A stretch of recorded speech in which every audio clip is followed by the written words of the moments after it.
Olá, tudo bem? Irmãos, amigos, estudantes da Palavra de Deus, estendo minhas cordiais boas-vindas. Vamos agora ao capítulo 5 do estudo da Parábola das 10 Virgens, como de praxe, seguindo aqui a linha desta apostila. Aqui no capítulo 5 nós temos a aplicação da parábola para os nossos dias. Com esse estudo de hoje, passaremos aí da metade do estudo. Estamos nos dirigindo cada vez mais para o centro, a convergência final do tema. O texto bíblico inicial aqui deste capítulo está em Eclesiastes 3,15.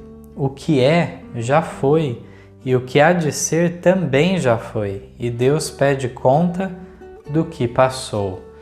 Portanto, nesse texto mostra a correlação, os paralelos que nós encontramos na história ao decorrer do tempo. Já no capítulo anterior fizemos comparações do Adventismo com o Antigo Israel, e agora também nós vamos adentrar diretamente no aspecto do paralelo da parábola das 10 virgens. O primeiro texto, Grande Conflito, página 343, diz que a obra de Deus na terra apresenta século após século uma surpreendente semelhança em todas as grandes reformas ou movimentos religiosos. Os princípios envolvidos no trato de Deus com os homens são sempre os mesmos. Os movimentos importantes do presente têm seu paralelo nos do passado, e a experiência da Igreja nos séculos antigos encerra lições de grande valor para o nosso tempo. Veja aqui os paralelos, as experiências, devemos tirar lição disso tudo, ver que há muita semelhança entre as reformas, os movimentos que surgem no passado, visto que o princípio de Deus do trato com o ser humano, com o ministério seu, sempre é o mesmo. Então, preciosas lições nós encontramos dessa maneira. O segundo texto do Grande Conflito, página 427 e 428, diz que na parábola as que tinham óleo em seus vasos com as lâmpadas foram as que entraram para as bodas. Os que com conhecimento da verdade pelas Escrituras tinham também o Espírito e graça de Deus, e que na noite de sua amarga prova esperavam pacientemente examinando a Bíblia a fim de obterem mais clara luz, esses viram a verdade relativa ao santuário celestial e a mudança no ministério salvador, e pela fé o acompanharam em sua obra naquele santuário. Todos os que, mediante o testemunho das Escrituras, aceitam as mesmas verdades, seguindo a Cristo pela fé, ao entrar ele à presença de Deus para efetuar a última obra de mediação e para no final dela receber o seu reino, todos esses são representados como estando a ir às bodas. Então, quem está indo às bodas, nós sabemos, são as virgens. E o que significa isso? Entender, então, de acordo com esse texto, é aceitar as mensagens relativas ao santuário e seguir a Jesus pela fé na sua obra no santuário celestial, agora no segundo compartimento, no Santíssimo. Isso é interessante nós vermos o paralelo entre o que ocorre lá e aqui. Mas antes disso, gostaria ainda de destacar que na página 426 do mesmo livro, diz que os seguidores de Cristo devem esperar o seu Senhor quando houver de voltar das bodas, mas devem compreender o trabalho de Cristo e segui-lo pela fé, ao ir ele perante Deus. É nesse sentido que se diz irem eles às bodas, confirmando então, de fato, pela fé. Ocorre então essa comunicação das virgens aqui na terra com acontecimentos lá no céu. Vemos já, dizemos alguma coisa em referência a isso no capítulo anterior, sobre primeiros escritos, página 42 e 43, que fala dessa mudança de Jesus do Santo para o Santíssimo, a nova luz que surge referente ao sábado, o selamento e tudo mais, que seria agora uma prova para o povo de Deus, mas também declara que terminou o clamor da meia-noite no 7º mês, em 1844.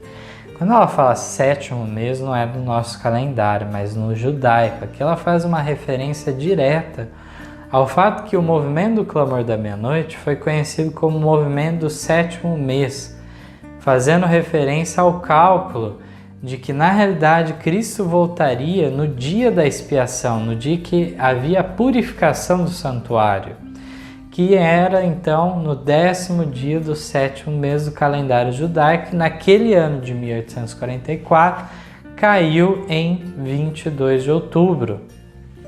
Então, dessa maneira, nós devemos buscar agora um novo clamor, apontando para algo adiante. Enquanto que aquele terminou no sentido de que apontava para 22 de outubro e isso se concretizou, eles alcançaram aquilo, ou seja, houve um cumprimento, a palavra profética nos indica um clamor da meia-noite novamente em nossos dias, apontando para algo que vai ocorrer futuramente, visto que o clamor é referente à aproximação do noivo, não a chegada dele em si, mas a aproximação disto. Assim foi lá em 1844, como já declaramos, assim será agora.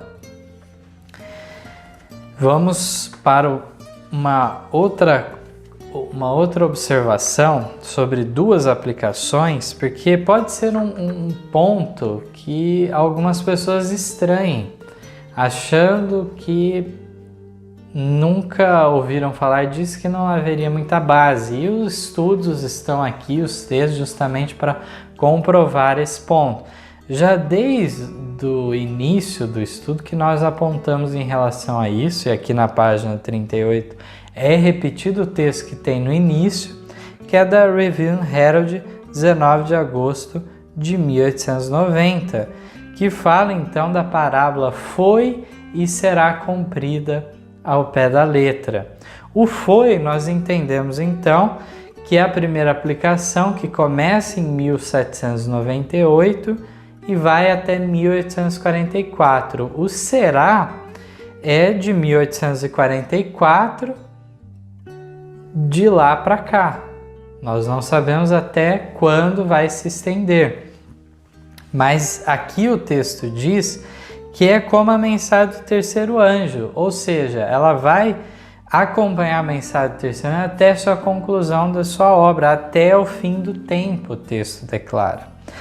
E é chamado de verdade presente, mas ainda Ellen White declara que tem uma aplicação especial para este tempo. Na atualidade já estava se cumprindo, não era o cumprimento completo, mas estava em andamento já o cumprimento desde 1844, e aqui ela escreve em 1890. Então, o cumprimento da segunda aplicação não estava para o futuro, mas já no tempo presente.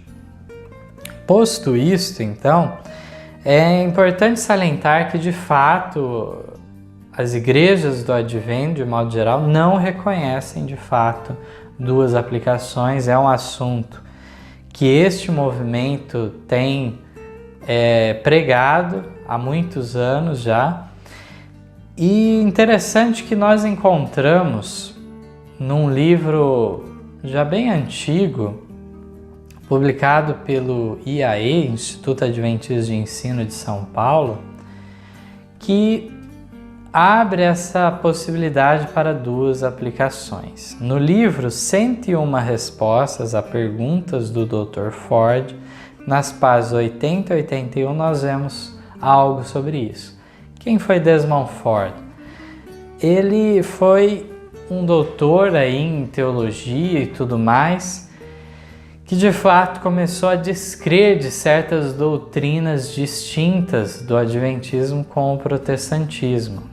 Então essa questão de falar que Cristo entrou no Santíssimo em 1844, ele começou a rejeitar, falava que a justificação pela fé é a mesma dos protestantes, acusou algumas coisas nesse sentido, contra a visão de juiz investigativo que a igreja tinha. Em várias áreas foram suas críticas.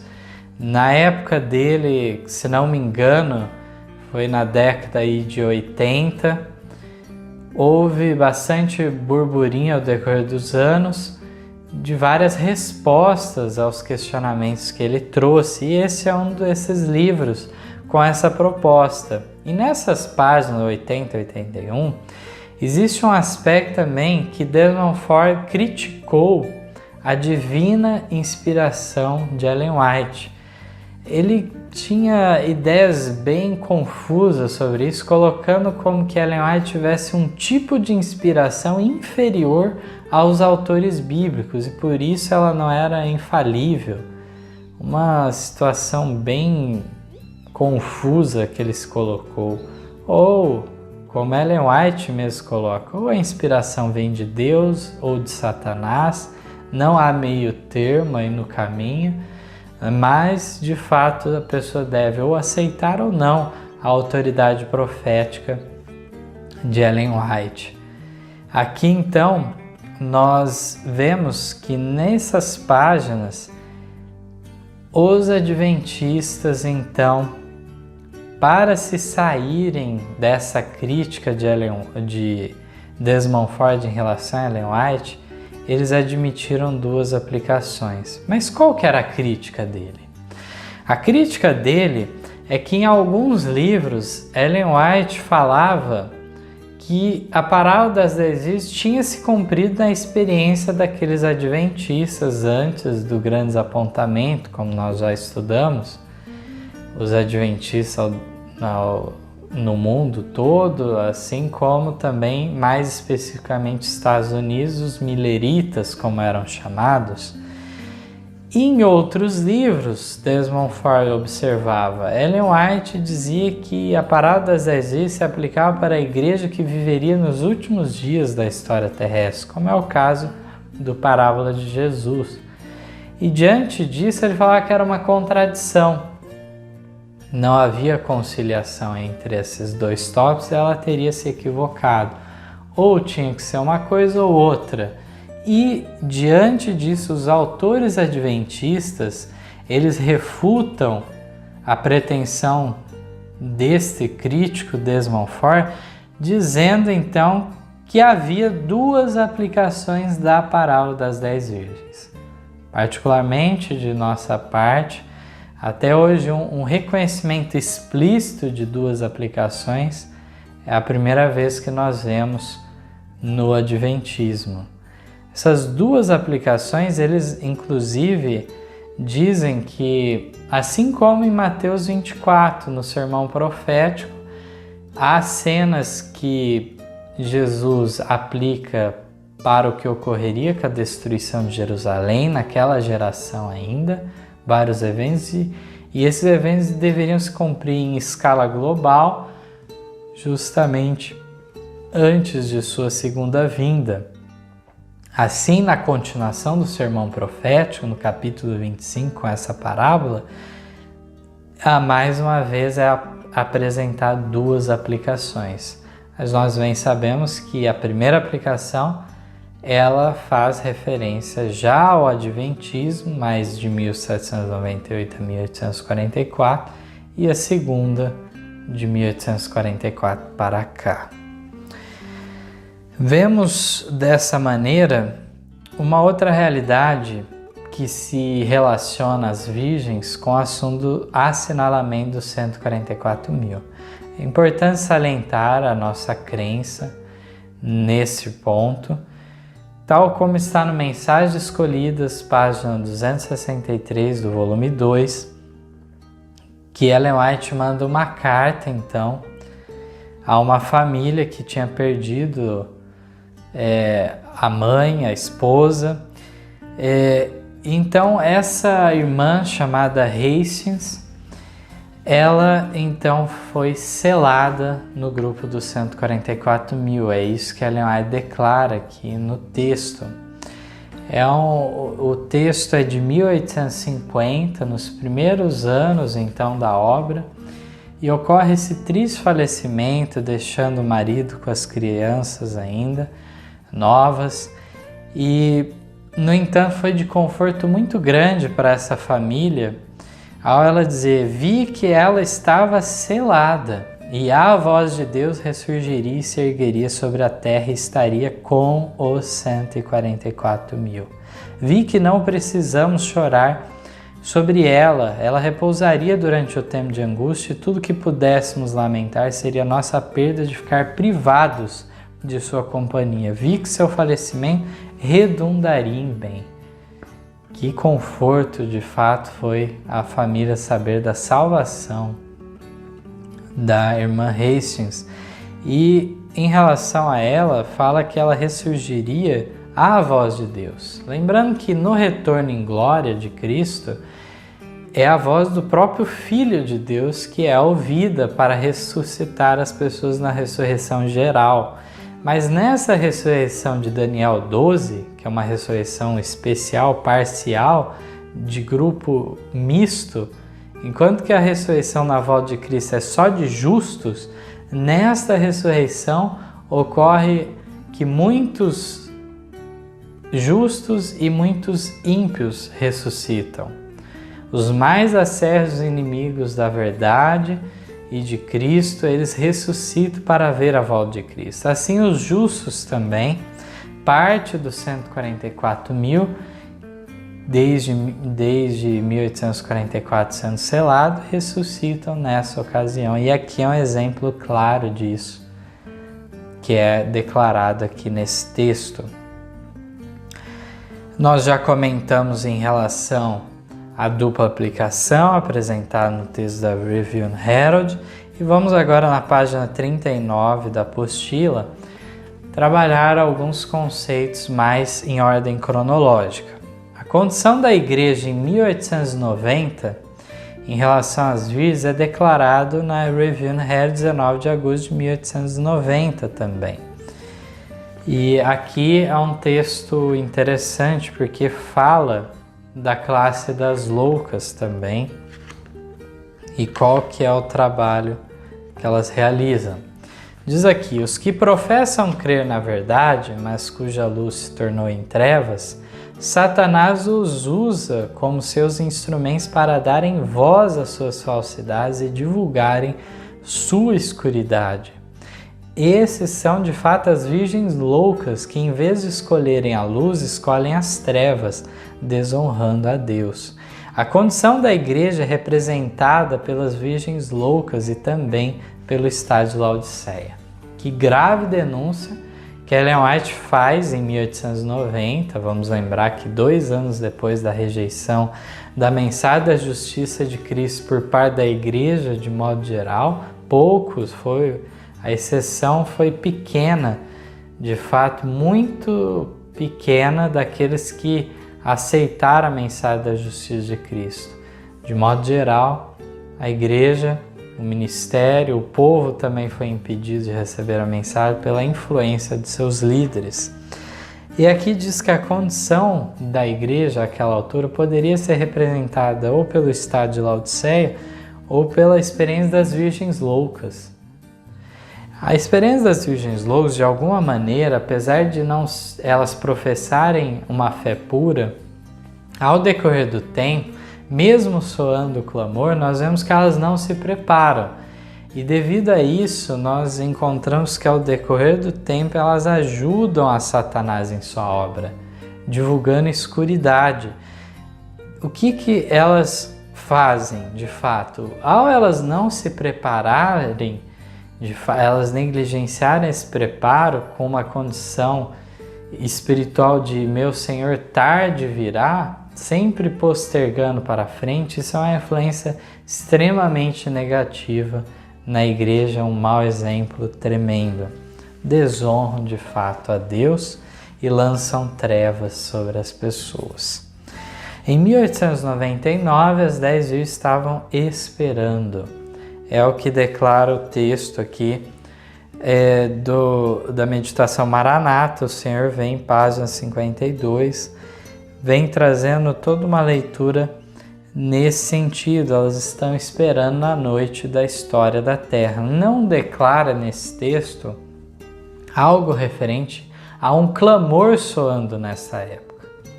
Mas vamos mais, esse texto pode ser lido depois individualmente. No próximo tópico, em 1900, as 10 virgens também mais uma vez esperando.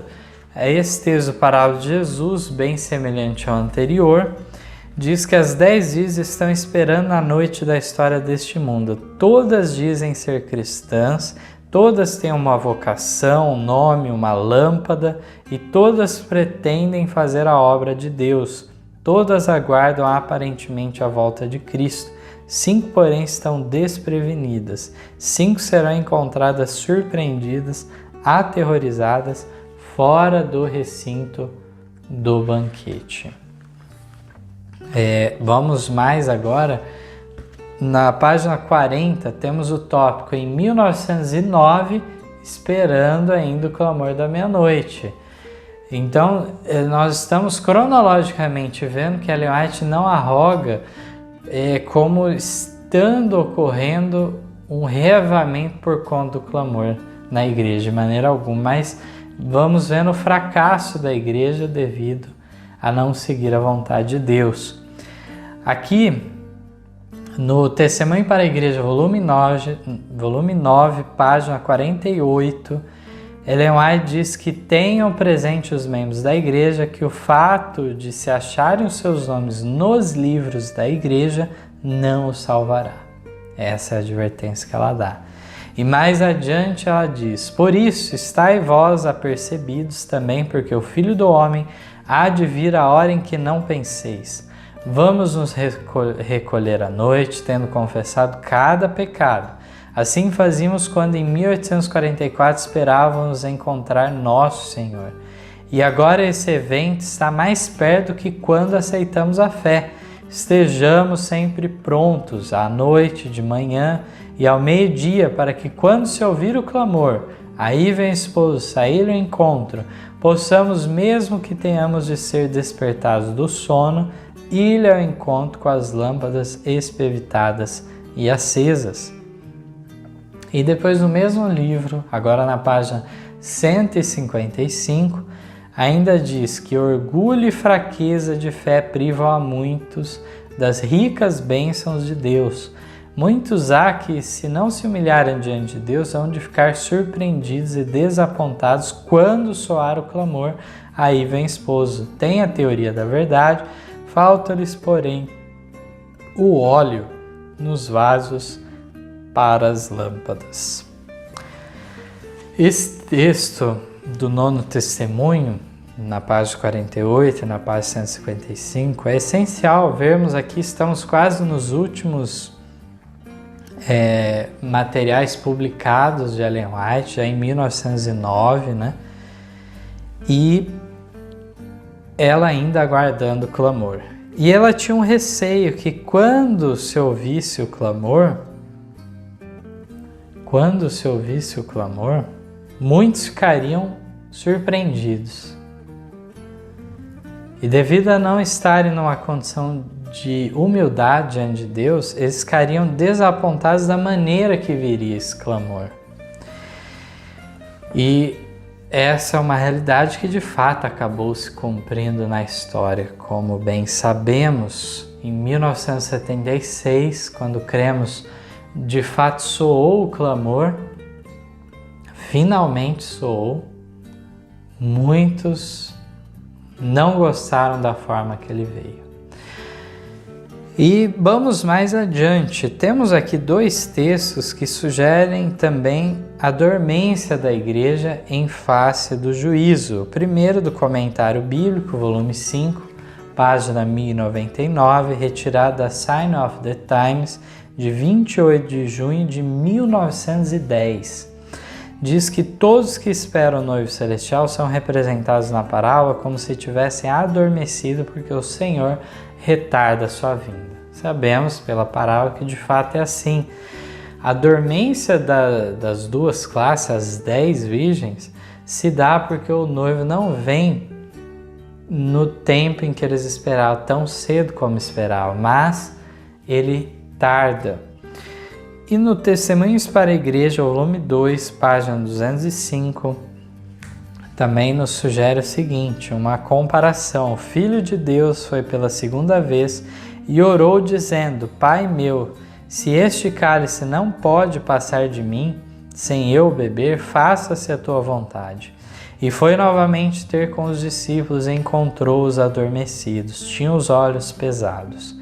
Esses discípulos adormecidos representam a igreja a dormir, ao aproximar-se o dia do juízo de Deus. É um tempo de nuvens e espessa escuridão, quando achar-se dormindo é por demais perigoso. Então, em face do juízo, a igreja, em vez de corresponder à solenidade do momento, prefere então dormir. Uma condição perigosíssima. Por isso a necessidade então de um clamor, mostrando a aproximação do noivo para despertar e dar a oportunidade de pelo menos uma classe se preparar enquanto outra não se prepara.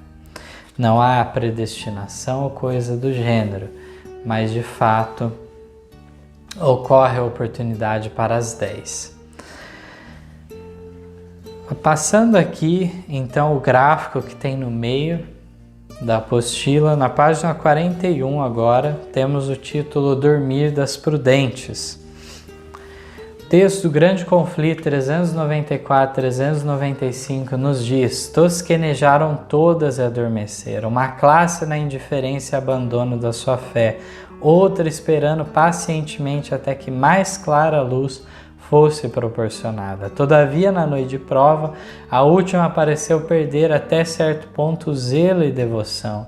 Os que eram medianamente dedicados e superficiais não mais puderam apoiar-se à fé dos seus irmãos. Cada qual tinha de por si mesmo ficar em pé ou cair.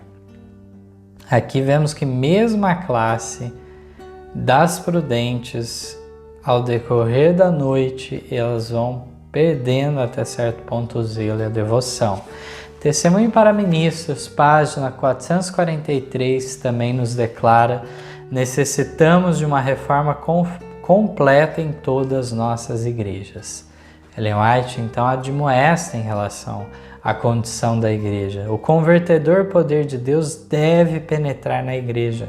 Buscai o Senhor com todo fervor, abandonai vossos pecados e esperai em Jerusalém até que sejais revestidos do poder do alto. Permiti que Deus vos separe para a obra. Purificai vossa alma pela obediência à verdade. A fé sem obras é morta. Não adieis o dia do preparo.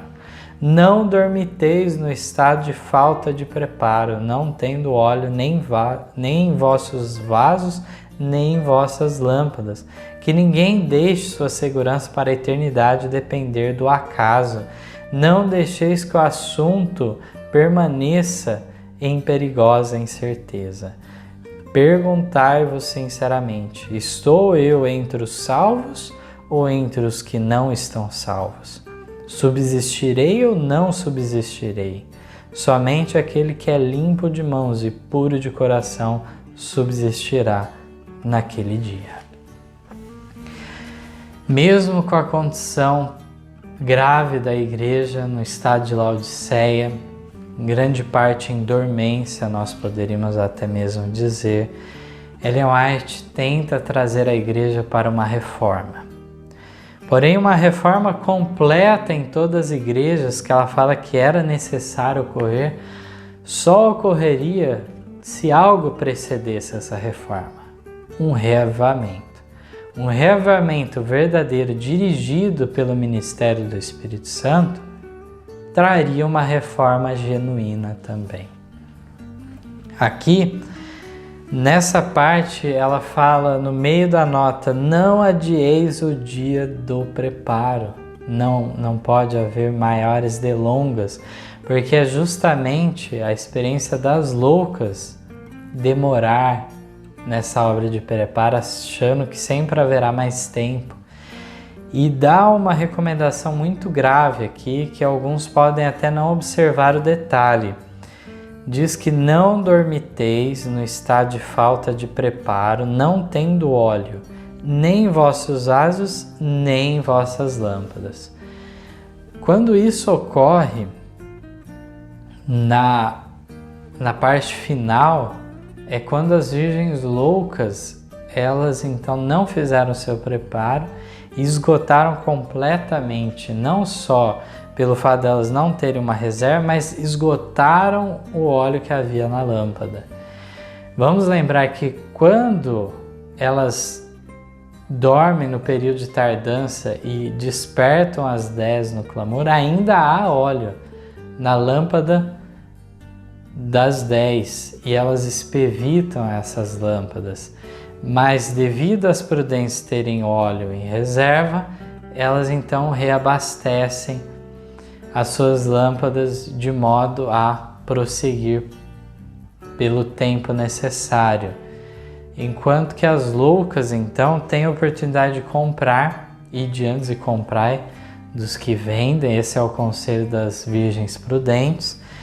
E o fato delas não comprarem, mas em vez disso serem minadas e adormecidas por Satanás, pelo clamor de paz e segurança, se misturando com os elementos mundanos, é um texto que nós vamos ver mais adiante em nossos estudos. Devido a isso, elas não ficam numa condição de buscar adquirir o Espírito Santo, a graça de Cristo, mas chegam nessa condição final que é de perdição. Uma condição que não há mais retorno, porque se findou o óleo nas lâmpadas também. Dormir, por fim, nessa condição, extinguindo o que havia ainda, é então ficar numa condição de perdição eterna. Próximo tópico diz: o que faltava ainda ser entendido por todos os que creem na doutrina do santuário? Texto do Testemunho para a Igreja, volume 5, página 575, um texto publicado em 1889, diz que o grande plano de redenção, conforme revelado na obra final para esses últimos dias, deve ser cuidadosamente estudado. As cenas relacionadas com o santuário celestial devem de tal modo impressionar o espírito e o coração de todos que estes sejam capazes de impressionar também a outros. Todos precisam compreender melhor a obra da expiação que está sendo efetuada no santuário do céu. Quando essa importante verdade for reconhecida e compreendida, os que a abraçaram trabalharão de acordo com Cristo, a fim de preparar um povo que esteja em pé no grande dia de Deus, e seus esforços serão bem-sucedidos. Nós vamos ainda continuar na leitura, mas dando uma pausa aqui, vemos que Ellen White abre o texto dizendo que deve ser cuidadosamente estudado o plano da redenção conforme revelado na obra final. Depois ela acrescenta de compreender melhor a obra da expiação que está sendo efetuada. A obra da expiação só se iniciou quando Jesus passou do Santo para o Santíssimo. E esta obra deve ser entendida melhor, porque dentro do trabalho de Cristo no santuário celestial, no Santíssimo, ele faz um julgamento dos mortos, mas depois ele passa ao caso dos vivos. Esse ponto deveria ser melhor entendido, melhor enfatizado pelas pessoas, e diz que os resultados seriam maravilhosos em relação a tudo isso. Aqueles que compreendessem de fato essas cenas e fossem impressionados seriam capazes de impressionar outros. Aqueles então que reconhecessem essa importante verdade, o seu trabalho seria bem sucedido. Mas vamos para a continuação do texto. Pelo estudo, meditação e oração, o povo de Deus será elevado acima do nível das ideias e sentimentos comuns e terrenos, e posto em harmonia com Cristo e sua grande obra de purificação no santuário celestial. Sua fé o seguirá até dentro do santuário, e seus adoradores na terra terão cuidado de passar em revista a sua vida, aferindo o seu caráter pelo grande padrão de justiça. Descobrirão seus próprios defeitos e reconhecerão também que necessitam do auxílio do Espírito de Deus a fim de estar habilitados para a grande e solene obra do presente tempo que Deus impôs aos seus embaixadores. É um texto maravilhoso que deve ficar gravado em nossa mente, mostrando nessa parte final aqui que devemos estar em harmonia com o que está ocorrendo no céu, no santuário. Esse papel é justamente o que nós declaramos anteriormente, é o papel que as virgens aqui na terra, pela fé, acompanham esses eventos, o que eles estão ocorrendo. E aqui diz que estes, então, que seguem, terão cuidado de passar a vida em revista, ver se há ainda algum ponto a mudar, a alterar, reconhecendo os próprios erros e entendendo que necessito do auxílio do Espírito de Deus a fim de estar habilitados para a grande e solene obra do presente tempo. Texto maravilhoso. Agora na página 42 tem o tópico Deus não faz nada sem primeiro revelar. Texto do Desejado, página 634, diz que Deus sempre tem dado aos homens a advertência dos juízos por vir. Aqueles que tiveram fé na mensagem por ele enviada para seu tempo e agiram segundo sua fé, em obediência aos seus mandamentos, escaparam aos juízos que caíram sobre os desobedientes e incrédulos. Amós 3,7 também fala: certamente o Senhor Deus não fará coisa alguma sem ter revelado o seu segredo aos seus servos, os profetas. João 15,15 diz: já vos não chamarei servos, porque o servo não sabe o que faz o seu Senhor, mas tenho-vos chamado amigos, porque tudo quanto ouvi de meu Pai vos tenho feito conhecer. Então, dessa maneira, vemos que de fato Deus revela as intenções que Ele tem, em especial os juízos que virão. Nesse tema, é importante destacarmos de que valor seria essa mensagem do clamor da meia-noite que é enviada por Deus, se fosse para avisar simplesmente as pessoas de que já veio o esposo, ou seja, elas já estão perdidas, já está selado o seu destino. De nada valeria tal mensagem, seria, na realidade, declararmos isso é um escárnio, uma blasfêmia em relação à misericórdia que Deus desempenha em favor de nós. Ao contrário, Deus nada faz sem primeiro revelar, e deste modo nós encontramos na mensagem do clamor uma advertência à Igreja de Deus, ao povo do Advento de modo geral, para despertar e não ser pego então de improviso. Aqui temos um tópico também dizendo 1976, uma data que já me referi anteriormente, data em que foi entendido o significado do clamor da meia-noite na aplicação para os nossos dias, a segunda aplicação. Temos um comentário aqui sobre isso. Um grupo de pessoas, estudantes do assunto da parábola das 10 virgens, chegaram à conclusão que para compreender a aplicação dessa parábola seria necessário saber o significado do clamor da meia-noite. O que levou a essa conclusão foi o fato de que somente no clamor da meia-noite, lá do verão de 1844, é que foi entendido a primeira aplicação desta parábola. Nós já estudamos em relação a isso, né? Os próprios textos históricos e tudo mais vêm enfatizando o fato de que foi no clamor que eles entenderam que a parábola das 10 virgens se aplicava diretamente à experiência deles.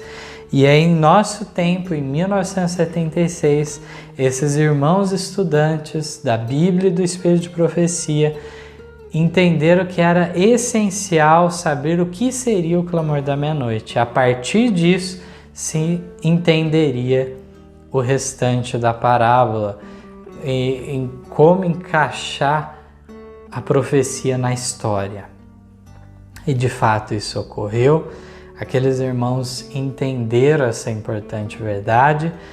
Nos próximos capítulos vamos desenvolver mais esse tema, mostrando as evidências textuais em favor dessa vinda como ladrão. O anúncio desta vinda é o clamor da meia-noite. Aqui temos um texto final para lermos, cujo título é Deus não abandona seus escolhidos.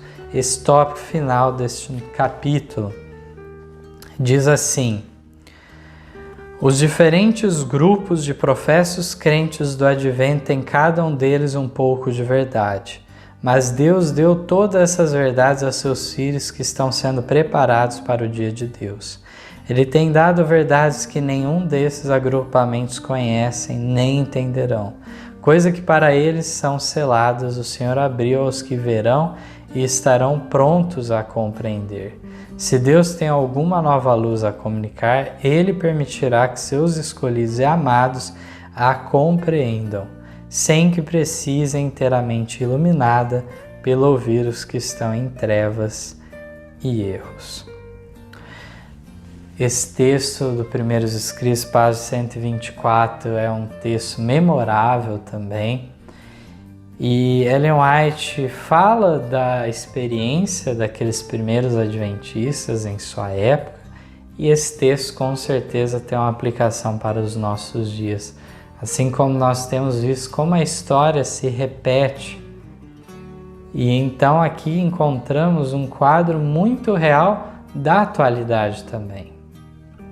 Enquanto que lá, por exemplo, depois do grande desapontamento, houve uma divisão pelo menos em 3 grupos, uns crendo que Cristo tinha vindo de maneira espiritual e falavam que o milênio tinha começado, não podia trabalhar, mas era um sábado de descanso, fugiram totalmente, foram para um fanatismo louco. Outros então continuaram marcando datas, não se fixaram ao término das profecias como tinham entendido, e o terceiro grupo desses era o menor deles, que de fato entendeu que o evento que eles tinham predito que estava errado, mas as profecias, marcações estavam corretas, e entenderam então a mensagem do terceiro anjo, que traz aí santuário celestial, sábado e tantos outros temas, mais adiante a reforma de saúde, e foi avançando dessa maneira. Os adventistas nominais, como Ellen White chama muitas vezes, eram aqueles adventistas do primeiro dia de modo geral, não eram os que tinham aceitado o sábado. Eram os adventistas nominais, os adventistas sabatistas, num primeiro momento que Ellen White chamava, distinguia. Mas hoje também nós estamos num quadro do adventismo fragmentado, em vários grupos. Aqui não compete a nós entrarmos em nomes, temos algumas igrejas em maior destaque, outros grupos com menor destaque. Temos o nosso pequeno grupo hoje, que surgiu em meados de 1976 dentro do Adventismo para pregar essas mensagens. Os irmãos foram excluídos de lá de dentro e por isso o surgimento deste movimento. Por consequência disso tudo, por fim, em 1994 que veio oficialmente ser organizado este movimento. As mensagens que Deus tem enviado a este grupo, nenhum desses outros agrupamentos conhece. nem precisaram deles ser iluminados por esses que estão em trevas, mas Deus tem concedido essa luz. Queria eu ter tempo de nomear e estudar todos esses tópicos, temas maravilhosos como a ordem sacerdotal de Melquisedeque, como ela se relaciona com a verdadeira sucessão apostólica, com a ordem evangélica, temas essenciais para os nossos dias. Nós poderíamos falar sobre ênfases que têm sido dadas por esse movimento em favor da reforma do regime alimentar, os tratamentos naturais, o estilo de vida, a saída para o campo, tantos outros temas aí valeriam ser ditos numa outra oportunidade. Temos inclusive já estudos sobre Melquisedeque, basta buscar no canal do YouTube que verão aí esse estudo e muitos outros, inclusive sobre a restauração completa do matrimônio ao seu desígnio original de realmente não trazer nenhuma brecha na lei de Deus, entender que de fato o matrimônio é um concerto vitalício. Tantos outros tópicos poderíamos dizer, aplicações corretas sobre os anjos de Apocalipse 14 e o outro anjo de Apocalipse 18, temas maravilhosos aí que têm sido trazidos e, em especial, justamente esse tema que estamos estudando da parábola das 10 virgens em sua aplicação profética e histórica. Espero contar com a presença de vocês nos capítulos seguintes. Estamos cada vez mais entrando em tópicos essenciais e julgaria que os próximos 2 capítulos de nosso estudo são um dos mais importantes de nós compreendermos. Os capítulos, portanto, 6 e 7 serão essenciais que estejam todos acompanhando com seriedade e depois iremos ainda os capítulos 8 e 9 para fechar esse assunto, mas eu conto que trará grande bênção esses vídeos. Espero que as mentes que têm sido alcançadas através então desses meios de comunicação modernos, tecnológicos, possa surtir efeito. Estamos à distância dialogando, mas que os corações acalentados aqui por essa verdade atinjam também e sejam aquecidos os corações de cada um de vocês. É esse meu desejo e oração. Amém. Em nosso site vocês encontrarão estudos, notícias, dicas de saúde, além de todas as nossas lições. Participem conosco através da nossa página no Facebook e assistam todas as nossas lições através do YouTube.